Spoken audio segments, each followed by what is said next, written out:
جی میں اس وقت امریکی قوصل خانے کے باہر موجود ہوں جہاں پر ایران کے حملے کے بعد کی جو صورتحال ہے وہ یہاں پر مظاہرین آئے اور یہاں جو امریکی قوصل خانہ ہے اس پر جو ہے اٹیک کرنے کی کوشش کی، یعنی یہاں پہنچے، لیکن یہاں صورتحال بگڑی ہے۔ صورتحال یوں ہوئی ہے کہ مظاہرین پر فائرنگ ہوئی ہے اور اس کے نتیجے میں اموات بھی ہوئی ہیں، زخمی بھی ہوئے ہیں۔ اس سلسلے میں یہ بھی کہا جا رہا ہے کہ اندر سے وقفے سے فائرنگ بھی ہو رہی ہے۔ اس وقت پوری صورتحال کو مانیٹرنگ کرنے کے لیے ایدی فاؤنڈیشن کے سربراہ فیصل ایدی ہمارے ساتھ موجود ہیں، ہم ان سے بات کریں۔ فیصل بھائی، کیا اب تک صورتحال ہے؟ آپ امریکی قوصل خانے کے بالکل سامنے، کیا صورتحال ہے؟ ابھی جو ہے وہ دوسری سائڈ پہ سے جو ہے نا مظاہرین آنے کی کوشش کر رہے ہیں امریکن قونصل خانے میں، لیکن وہاں پہ فائرنگ ہو رہی ہے وقفے سے اور مظاہرین زخمی ہوتے جا رہے ہیں اور ہم ان کو شفٹ کر رہے ہیں۔ اچھا، اب تک کتنی اموات ہوئی ہیں اور کتنے زخمی ہوئے ہیں، اس بارے میں آپ بتا پائیں گے؟ 8 ہلاکتیں ہمارے پاس کاؤنٹنگ میں ہیں اور 30 کے قریب زخمی ہیں جن کو مختلف اسپتالوں میں پہنچایا گیا۔ ان میں کچھ سیریس بھی ہیں؟ ہاں بالکل، اس میں جو زخمی ہیں ان میں سیریس بھی ہیں۔ کیا مظاہرین قوصل خانے کے اندر داخل ہو گئے تھے؟ مظاہرین نے قونصل خانے میں گھسنے کی کوشش کی، یہ سامنے یہ قونصل خانہ ہاں، پیچھے والے گیٹ سے شاید، لیکن پھر سیکیورٹی کی شدید فائرنگ سے جو ہے وہ ہلاکتیں ہوئی، زخمی ہوئے اور پھر ان کو پیچھے ہٹنا پڑا۔ آپ نے بہت سارے مظاہرے دیکھے اور یہ جنگی مظاہرہ ہے، رد عمل اس کا ہے، تو آپ کیا سمجھتے ہیں کہ یہ صورتحال کب تک رہے گی؟ کیونکہ جنگ بھی جاری ہے اور مظاہرین بھی بیٹھے ہوئے ہیں۔ دیکھیے، اسٹریٹ فائر کیا، اگر پاؤں میں گولیاں لگتی نا تو میرے خیال سے مظاہرہ ٹھنڈا ہو سکتا تھا، لیکن اب چونکہ جانے لی ہیں تو ریئیکشن آئے گا لوگوں کی طرف سے اور ممکن ہے مظاہرے میں اضافہ ہو۔ ایسے مظاہرین کو کس طرح ہینڈل کیا جا سکتا ہے؟ یا بقول آپ کے آنسو گیس فائر کرتے ہیں، ٹانگوں میں گولیاں مارتے ہیں یا چھرے مارتے ہیں، ڈائریکٹ اسٹریٹ فائر کر کے ان کی جانیں لی گئی ہے، تو اب ان کا غصہ بڑھے گا۔ اور اچھی خاصی عورتیں اور میں نے خواتین کو بھی دیکھا اس طرف سے نیٹو جیٹی کی طرف سے جو ہے وہ جمع ہیں اور اب دیکھیں وہاں پہ جمع ہوتے جا رہے ہیں۔ اچھا، اس مسئلے کا مطلب جیسے کہ ایک رد عمل ہوا، پھر اس پہ اموات ہوئی، اب یہ شدت اختیار کرے گا مظاہرہ یا پھر بات چیت سے معاملات؟ دونوں چیزیں ہو سکتی ہیں، شدت بھی اختیار کر سکتا ہے۔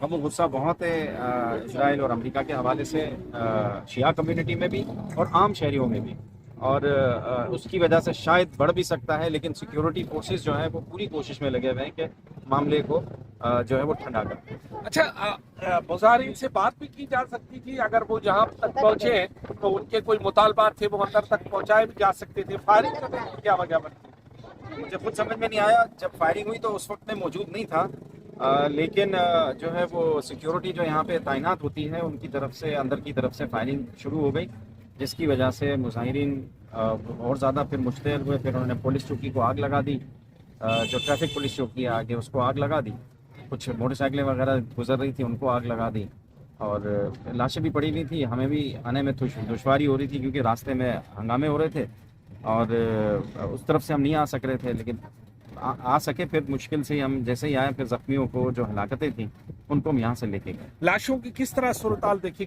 گولیاں کہاں پر لگی تھی؟ اسٹریٹ فائر جب ہوئے تو آپ کیا سمجھتے ہیں کہ نشانہ بنایا گیا سینے کو؟ جی، آپ نے لاش کو کیسے دیکھا وہاں پر بتائیے گا؟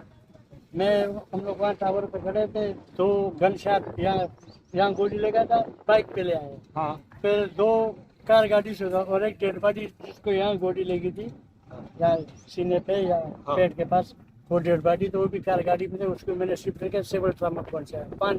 4 زخمی اور ایک ڈیڈ باڈی۔ ایک ڈیڑھ سینے میں گولی لگی تھی، اس کا مطلب یہ ہے کہ اسٹیٹ فائر بالکل ہی نشانہ بنا کے کیا گیا، یہ اندھا دھند فائرنگ نہیں ہے، مطلب ہوائی فائرنگ نہیں ہے۔ ہوائی فائر یا نیچے زمین کی طرف فائر نہیں کیے گئے، ڈائریکٹ فائر کیے گئے متاثرین پہ، جس سے ہلاکتیں ہوئی ہیں، زیادہ ہوئی ہیں۔ ویسے کیا عموماً جب اتنا بڑا سانحہ ہو چکا ہے ایران میں اور جنگ جاری ہے تو اس میں سرکار کو کس طرح ہینڈل کرنا چاہیے؟ یا کسی محتاط طریقے سے کرنا چاہیے تھا، شیلنگ کرنی چاہیے تھی، تیاری ہونی چاہیے تھی، یہاں پہ پولیس کے پاس شیلز ہونے چاہیے تھے اور شارٹ گنز چلاتے وہ زیادہ بہتر تھا، جو ہے وہ چھرے والی، اس میں ہلاکتیں اتنی نہیں ہوتی۔ یہاں پہ ہلاکتیں ڈائریکٹ جو ہے وہ رائفل سے جو ہے وہ فائرنگ کیے گئے ہیں تو ہلاکتیں زیادہ۔ فیصل بھائی، اس کا مطلب ہے کہ انتظامیہ اس پوری صورتحال کے لیے تیار نہیں تھی، شاید ان کو رد عمل کا علم نہیں تھا، یا کیونکہ اگر رد عمل کا سیکیورٹی فورسز باہر نہیں تھی، اندر کی سیکیورٹی فورسز نے، جو مجھے اطلاعات ہیں، اندر کی سیکیورٹی فورسز نے فائر کیا، یعنی انہوں نے رد عمل کیا، اس کا مطلب ہے روڈ پہ کوئی بھی نہیں؟ روڈ پہ کوئی بھی نہیں تھا، وہ پولیس وغیرہ کچھ بھی نہیں تھی، اور میرا خیال سے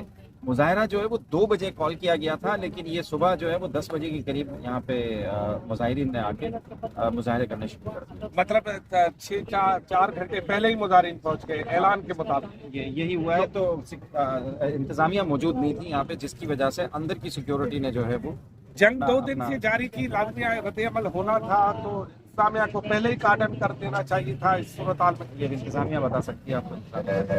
تو اس کا مطلب ہے کہ یہ مظاہرین آئے اور جہاں تک کسی بھی سبب کی وجہ سے آنے دیا گیا، پھر کیا کسی بھی کوشل خانے کو یہ اجازت ہے کہ وہ اندر سے فائرنگ کرے مظاہرین پر اور گولیاں چلائے؟ کوئی یہ اجازت ہے کیا؟ اب میں نے ابھی تک جتنے بھی گواہوں سے معلوم کیا نا، تو مظاہرین کے پاس کوئی اسلحہ نہیں تھا، مجھے ابھی تک یہ بتایا گیا. لیکن کچھ لوگ کہتے ہیں کہ ہم نے ویڈیو دیکھی ہے اس میں اسلحہ تھا، لیکن ہمارے کسی بھی رضاکار نے مظاہرین کے پاس اسلحہ ابھی تک نہیں دے.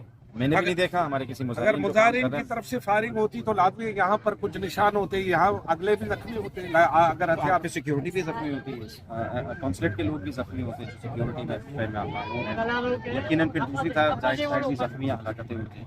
مجھے لگتا ہے اب تک کہ مظاہرین کے پاس میں نے بھی اپنے جتنے بھی رضاکاروں سے معلومات لی ہیں، مظاہرین کے پاس کوئی قسم کا اسلحہ نہیں ہے. فیصل ایدھی کے ساتھ ہم بات چیت کر رہے ہیں. اس وقت دیکھیں ایمبولینس آ رہی ہے، آپ دیکھ رہے ہیں ایمبولینس ایک ڈیڈ باڈی جا رہی ہے یہاں پر، یا تو شدید زخمی ہے یا علاقے میں آ رہا ہو گیا.